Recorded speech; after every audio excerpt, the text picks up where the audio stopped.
As you know, in the last few years, we've lost two people who were very important to all of us, Wilma Tan and Richard Valle.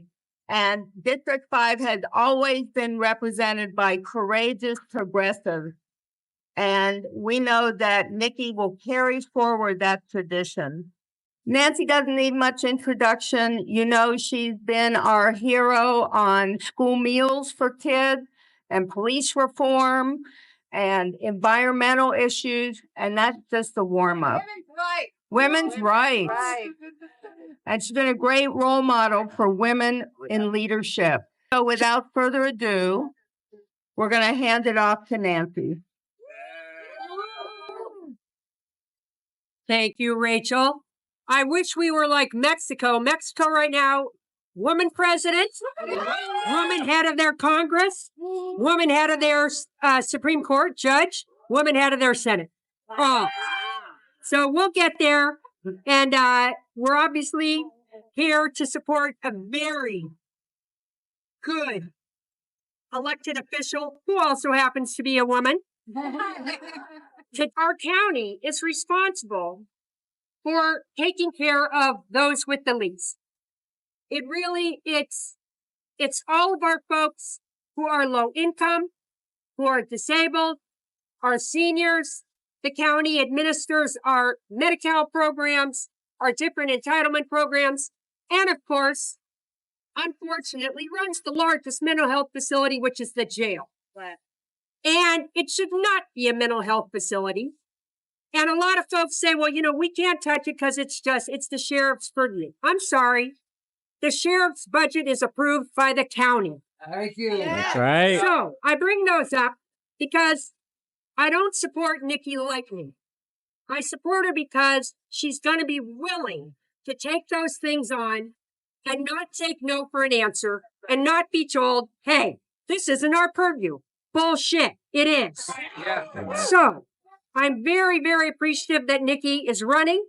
I know she's going to do an excellent job. She's going to need a lot of help. So whatever you gave today, give more. I know that comes at the end, but whatever. But definitely, please do.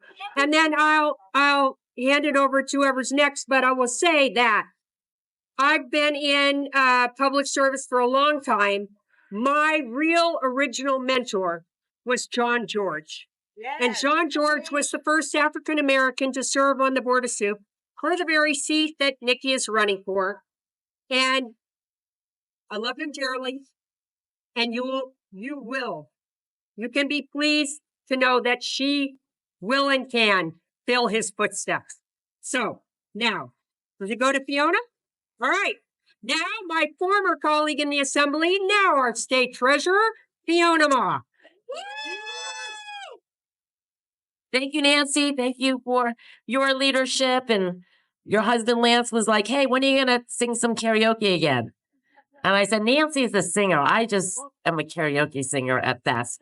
But it's great to be here. And since Nancy talked about her mentor, my mentor was John Burton.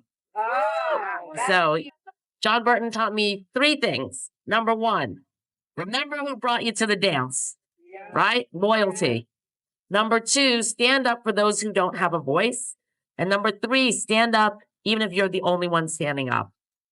And when I've been doing this for 27 years now. This is my fourth elected position. I'm very super focused on California. I love California. And when women run, we run because we want to solve an issue. And Nikki's going to talk about all the issues she cares about, but clearly affordable housing. I chair SIDLAC and TCAC, the bond and the tax credit allocation committee that goes for affordable housing. So I look forward to working more closely with her. Mental illness. My mom had depression all her life, and making sure that we have those resources and compassionate individuals who are going to seek, those that need those treatments. And it's not easy for the family as well. She cares about education. She cares about what's happening in the jails, all of these things. Like Nancy said, she is going to be fearless, and she's not going to take no for an answer. And she's not going to be like, oh, wait in line, or it's not your turn, right? Anybody who knows Nikki Bass knows that it is her turn. She's going to say what she needs to do, and she's going to fight the good fight. So thank you all for coming. Nikki Bass. Thank you so much, Rachel and Jim. Thank you to Fiona and to Nancy. Thank you also to Malia Cohen and Liz Ortega, who were also co-chairs of this event but were not able to come today. Before I get started, I do want to make sure I say my appreciations because it's really important to me to do that. I want to also express gratitude to folks who were on the host committee who helped to bring people here. So the Honorable Barbara Parker, our Oakland City Attorney, thank you. The Honorable Ben Bartlett from Berkeley. Wendy Bloom. There's Wendy. Julie Chasky, Stuart Chen, Ray Colmenar, who is here, as well as Sherry Hirota, who is here. Alton Jenks and Katie Kwan. Okay, I just missed anyone. And there are just an amazing group of elected labor and community leaders. Really appreciate all of you being here. So just to get started, I think most of you know me, some of you don't. We're talking about mentors here. So I think I'm going to go off script and share a little bit about who my mentors are. Actually, one of them is here today. So for someone like me who's lived in this neighborhood for 27 years, who comes from a Filipino immigrant family where my parents, healthcare workers, had to fight for justice on the job, I actually got really inspired not only by my parents, but by the immigrant garment workers that I organized with side by side.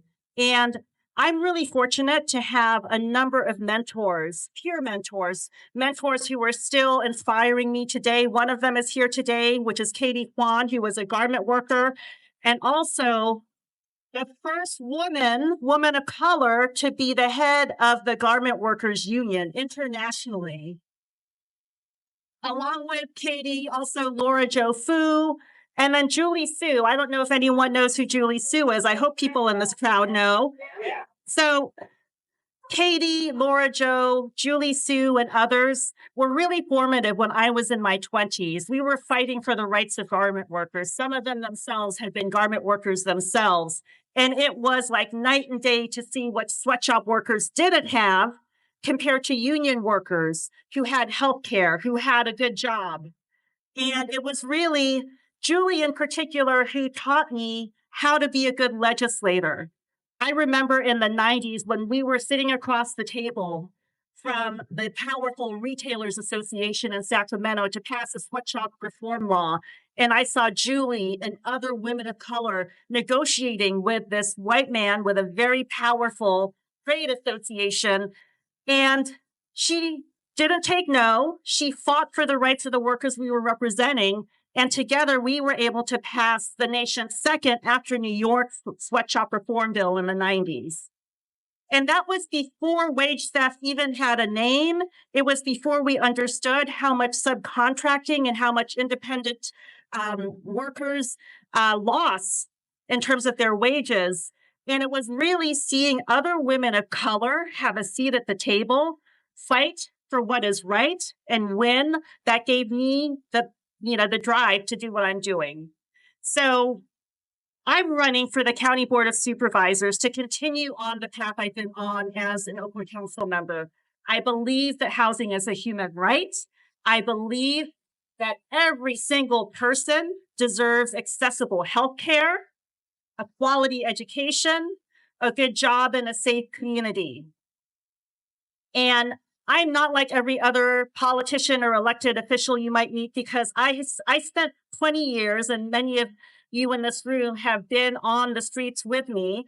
Nam is here. We did a hunger strike for immigrant rights together for a whole week to defend the rights of immigrants. There's folks that I have done civil disobedience with. People know that in my former life, before I was an elected official, I put my body on the line because that's what workers, that's what immigrants, that's what women, that's what so many people do every day. And so as an elected official, I view my job as empowering, giving voice to, and working in collaboration with our most vulnerable residents. and passing policies that will not only materially improve people's lives, but will transform this system that we know is not working for us. So I'm really proud that together with all of you, we came in first place in the March primary. It was $300,000. And we had over 100 volunteers who were door knocking and hitting the doors relentlessly. And so we finished with 34% of the vote among 9 candidates. And not only that, of the 8 other candidates, 3 of them have come onto our team. One of them is here with us today, the Honorable Ben Bartlett, who is running again for Berkeley City Council. And so that is a testament not only to the strength of our grassroots coalition, it's also a testament to the power of people, the power of working together, the power of putting our values first in service of the people that we are working to represent. And so as we move forward to November, even though we did so well, even though I finished almost 14 points above my competitor, there's a lot of work that's left to be done. And if you know me, I work hella hard. I don't leave anything on the table. And so our campaign is working to raise a significant amount of money by June 30th, when we have to turn in our financial report to show that we still have a powerful grassroots base behind us. Not only that, we're doing house parties all over the district so that we can meet voters and share our message. And after Labor Day, we're going to hit those streets again, go door knocking, phone banking, text banking, you name it, because we need to get our message out. And I want to tell you that this election is so important at every single level. We all know why it's important at the federal level, right? We potentially have a repeat of, what we had several years ago with a convicted felon now running for office to be our president. We won't let that happen. And here at the local level, it's a really important time because as we have been able to move towards more transformational change, move towards having more women, more people of color in office, there's also a progressive backlash, which I think you all know full well. And so as I move forward, I know that there's going to be misinformation about me. I know that my competitor will have more access to mainstream and corporate dollars. And that means we need to be ready with both the resources and the people power to win. And what this campaign is about, again, it's about lifting those who need mental health care, those who need a home, those who need access to education. All of the things that we know the county is our main health agency, our main safety net provider, needs to do so much better. And I am going to shake things up. But I'm going to shake things up in a way that is smart, that is collaborative, in a way that is going to move us forward. And so I hope that all of you are going to be with me and with all of us, because again, we lost some key champions at the Board of Supervisors.